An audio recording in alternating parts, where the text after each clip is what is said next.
ખેડૂત ભાઈઓ, આપણું કપાસનું આગોતરું જે વાવેતર એ શરૂ થઈ ગયું છે. ઘણા બધા ખેડૂતોએ કપાસના એક કે બે પિયત આપી દીધા હોય અને કપાસ ઉગવાની શરૂઆત થઈ ગઈ હોય. કપાસનો પાક જે છે એ લાંબા ગાળાનો પાક છે અને એનું આગોતરું વાવેતર, મધ્યમ વાવેતર અને પાછોતરું વાવેતર એવા આપણે ત્રણ ભાગ પણ એના પાડી શકીએ. અને એ જે ત્રણેય ભાગ છે એની અસર ઉત્પાદન પર ખૂબ મોટી પડતી હોય છે. આગોતરું જે વાવેતર છે એ આપણો મે મહિનો પૂરો થાય અને જૂન મહિનો શરૂ થાય એટલે શરૂઆતના દિવસો જૂન મહિનાનું પ્રથમ અઠવાડિયું અને જૂન મહિનાનું બીજું અઠવાડિયું એટલે કે પહેલું પખવાડિયું પૂરું થાય ત્યાં સુધીમાં જે વાવેતર થઈ શકે એ વાવેતર કપાસ માટે આગોતરું અને મધ્યમ વાવેતર ગણાય. પણ જૂન મહિનાની 15 તારીખ પછીનું જે વાવેતર છે એ જૂન મહિનાની 15 તારીખ પછીના શરૂઆતના દિવસોમાં વાવેતર થાય છે એ મધ્યમ વાવેતર છે. પણ ત્યાર પછી જૂન મહિનો પૂરો થવા આવે, જુલાઈ મહિનો શરૂ થઈ જાય અને જે કપાસનું વાવેતર આપણું થતું હોય એ પાછોતરું વાવેતર છે. પણ જૂન મહિનો પૂરો થયા પછી જુલાઈ મહિનામાં પણ આપણે 10 તારીખ પછી જો કપાસનું વાવેતર કરીએ છીએ, અગર તો વરસાદના કારણે આપણે એ સમય દરમિયાન આપણો કપાસ ઉગે એવી સ્થિતિ નિર્માણ થાય તો પણ એ વાવેતર આપણું પાછોતરું વાવેતર છે. અને પાછોતરું વાવેતર કપાસમાં ખૂબ નુકસાનકારક હોય છે, એટલે કે એમાં આપણને કોઈ ખાસ ફાયદો થતો નથી. તો કપાસના વાવેતરના આયોજનમાં જે વિસ્તારમાં કે જે ખેતરમાં આપણે મોડા પડ્યા એ ખેતરમાં, એ વિસ્તારમાં આપણે વૈકલ્પિક પાક તરીકે શું વાવી શકીએ એના વિશે આપણે આજના વિડીયોમાં ચર્ચા કરીએ છીએ મિત્રો. તો આપ સૌ આ વિડીયોમાં બન્યા રહેજો. નમસ્કાર ખેડૂત મિત્રો, જય કિસાન, જય ભારત. ખેડૂત મિત્રો, વાવણીનો સમય, વરસાદની શરૂઆત અને વરસાદનો માહોલ એ મોટા ભાગે જૂન મહિનાના છેલ્લા દિવસો અને જુલાઈ મહિનાની શરૂઆતના દિવસો આ દરમિયાન હોય છે. આગોતરી વાવણી આપણે જૂન મહિનાના 15 થી 25 ની વચ્ચે થતી હોય અને આપણે આગોતરી વાવણી ગણતા હોઈએ છીએ અને સ્વાભાવિક રીતે આગોતરી વાવણી ગણાય.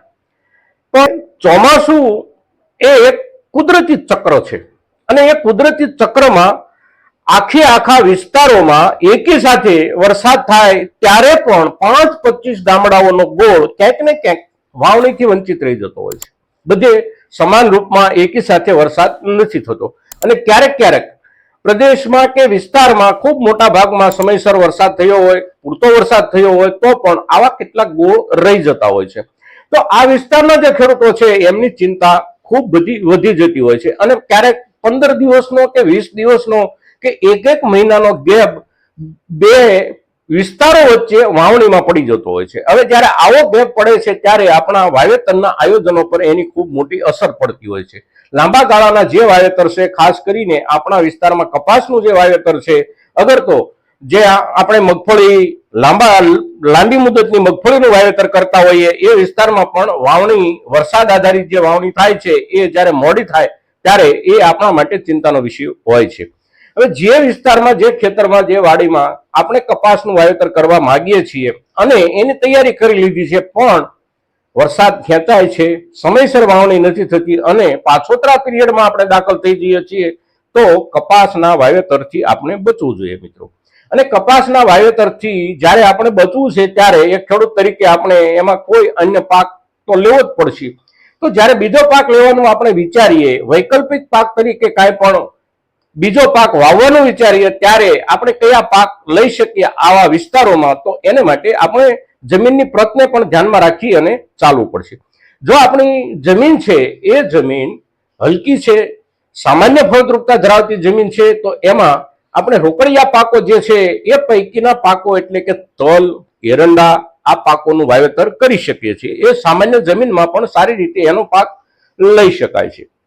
મધ્યમ પ્રકારની જમીન છે આપણી, તો મધ્યમ પ્રકારની જમીનમાં આપણે તુવેર, એરંડા, તલ આ ત્રણેય પાકો લઈ શકીએ છીએ. તો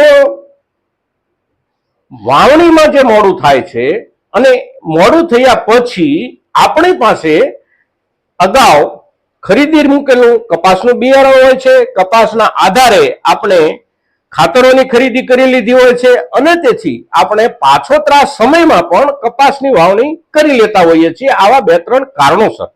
પણ આપણને જે પ્રકારે એમાં વળતર મળવું જોઈએ એ પ્રકારે વળતર નથી મળતું અને તેથી પાછોતરા સમયમાં કપાસના વાવેતરથી આપણે અચૂક બચવાની તૈયારી રાખવી મિત્રો. બાકીના પાકો પણ આપણે સારી રીતે લઈ શકીએ છીએ અને બજારની જે સ્થિતિ છે એ પ્રમાણે જો આપણે વિચારીએ તો પણ આવતા વર્ષમાં એટલે કે આ ચોમાસાની ઋતુ દરમિયાન જે કોઈ પાકો લેવાના છે આપણે એ પાકો પૈકી એરંડા, તુવેર આ જે પાકો છે એ પાકોમાં આપણને વળતર લાયક ભાવ મળવાની શક્યતા આ વર્ષમાં પણ દેખાઈ રહી છે. અગર તો આપણે જે વિસ્તારમાં છીએ એ વિસ્તારમાં કે આપણે આપણા પોતાના ઘરમાં પણ દુધાળા જાનવરો રાખીએ છીએ, આપણી પાસે બળદો છે તો નિરણની પણ આપણી જરૂરિયાત હોય છે અને આપણી આસપાસમાં પણ નિરણની જરૂરિયાત હોય એવી જે સ્થિતિ છે એ સ્થિતિને ધ્યાનમાં લઈને આપણે ઘાસચારાના પાકોનું પણ વાવેતર કરી શકીએ છીએ, જેમાં જુવાર એ આપણા વિસ્તારમાં સારી રીતે થઈ શકતો મુખ્ય ઘાસચારાનો પાક છે. બીજા ક્રમે મકાઈ છે. પણ જુવારના પાકમાં છેલ્લા 5-6 વર્ષ કે 7 વર્ષથી આપણને એક નવું જે તત્વ બજારમાં ઉમેરાયું છે એનો એક લાભ મળે છે. જુવાર અત્યાર સુધી મોટા ભાગે છેલ્લા 25-30 વર્ષ દરમિયાન આપણે ન તો એને ખાવાના ઉપયોગમાં લેતા હતા ન તો માર્કેટમાં એની આપણને ખાસ કોઈ વેલ્યુ મળતી હતી. પણ છેલ્લા 5 થી 7 વર્ષ દરમિયાન જુવાર ખાવાના ઉપયોગમાં ખૂબ મોટા પ્રમાણમાં લેવાવા માંડી છે અને એના કારણે માર્કેટમાં પણ એના આપણને સારા ભાવ મળી રહે છે. જુવારનો પાક જે છે એ એક સમયે ઘઉં કરતા અડધા ભાવથી આપણે વેચવો પડતો હતો. આજે આપણે ઘઉંની સમાન ભાવથી જુવારનો પાક વેચી શકીએ છીએ. તો જે ખેતરમાં જે વિસ્તારમાં વાવણીના સમયના કારણે આપણે પાછોતરા પડીએ છીએ તો એવા વિસ્તારોમાં રોકડિયા પાક તરીકે તલ, એરંડા, તુવેર આ વસ્તુ જેમ આપણે વાવી શકીએ છીએ એવી જ રીતે આપણે જુવારનું પણ વાવેતર કરી શકીએ છીએ. સારી જાતની જુવાર અને જુવારમાં ખાસ કરીને જુવારના દાણાનો જે રંગ છે એનું ખૂબ મહત્વ છે બજારમાં. જેટલી જુવાર આપણી સફેદ એટલો એનો ભાવ સારો મળવાની શક્યતા છે. એટલે જ્યારે જુવારનું વાવેતર કરવાની આપણને જરૂરત ઊભી થાય ત્યારે આપણે બિયારણ એવા પ્રકારનું ગોતીએ કે આપણી પાકેલી જુવારનો બજારમાં આપણને સારો ભાવ મળી રહે. હવે જુવારનું વાવેતર જો આપણે કરીએ છીએ તો જ્યારે વાવેતર કરીએ છીએ ત્યારે એક વાત અવશ્ય ધ્યાનમાં રાખીએ કે જુવારનું વાવેતર કરતા પહેલા જુવારના બીજને આપણે પટ આપ્યા વિના ન વાવીએ. હવે જુવારના બીજને આપણે જે પટ આપવાનો છે એ બહુ સાદી પ્રક્રિયા છે અને એટલી બધી સામાન્ય ખર્ચાળ પ્રક્રિયા છે કે આપણે 10 વીઘાનું જુવારનું વાવેતર કરવું છે તો આપણે 100 થી 150 રૂપિયાનો ખર્ચ કરીએ અને આપણી જુવારના પૂરેપૂરા બિયારણને પટ લાગી જાય છે. સાદા ગંધકનો આપણે એને પટ આપવાનો છે. સાદા ગંધકનો જ પટ આપેલી જુવાર હશે આપણી તો પણ એ સારી રીતે પાકશે. એના ઉપર ઈંગારા નામની જે ફૂગ આવે છે એ ફૂગથી આપણો પાક સંપૂર્ણપણે બચી જશે. અને ચોમાસુ વાવેતરમાં જ્યારે ઓક્ટોબર મહિના આસપાસ એ પાકતી હોય છે ત્યારે એમાં આ રોગ આવવાની શક્યતા હોય છે. પણ જે જુવારને વાવતી વખતે બિયારણને આપણે ગંધકનો પટ આપેલો હોય એ જુવારનો પાક આ રોગથી સંપૂર્ણપણે બચી જાય છે મિત્રો. તો કપાસના વૈકલ્પિક વાવેતર તરીકે આપણા વિસ્તારમાં ખાસ કરીને આપણા ગુજરાત સૌરાષ્ટ્રમાં આપણે બીજા કયા પાકો વાવી શકીએ એ પૈકીના 4 કે 3 પાકોની આપણે અહીંયા ચર્ચા કરીએ છીએ. પણ આપણા દરેકના વિસ્તારમાં કંઈ ને કંઈ વૈકલ્પિક પાક તરીકે વાવી શકીએ એવું જે કંઈ આપણી આસપાસમાં હોય એ તરફ આપણે નજર નાખતા રહીએ અને એને પણ એક વિકલ્પ તરીકે આપણો માઇન્ડસેટ કરતા રહીએ એ આપણી ખેડૂતોની જરૂરિયાત છે મિત્રો. તો વાવેતર અને વાવેતરમાં આગોતરું પાછોતરું આ મુદ્દાઓના કારણે ઊભી થતી સમસ્યાઓને સમજવા માટે આપણે જ્યારે આ વિડીયો બનાવીએ છીએ ત્યારે આપણો આ વિડીયો મહત્તમ ખેડૂતો સુધી પહોંચે એવા આપ સૌના તરફથી પ્રયાસો થાય એવી આપ સૌને વિનંતી. જય કિસાન, જય ભારત.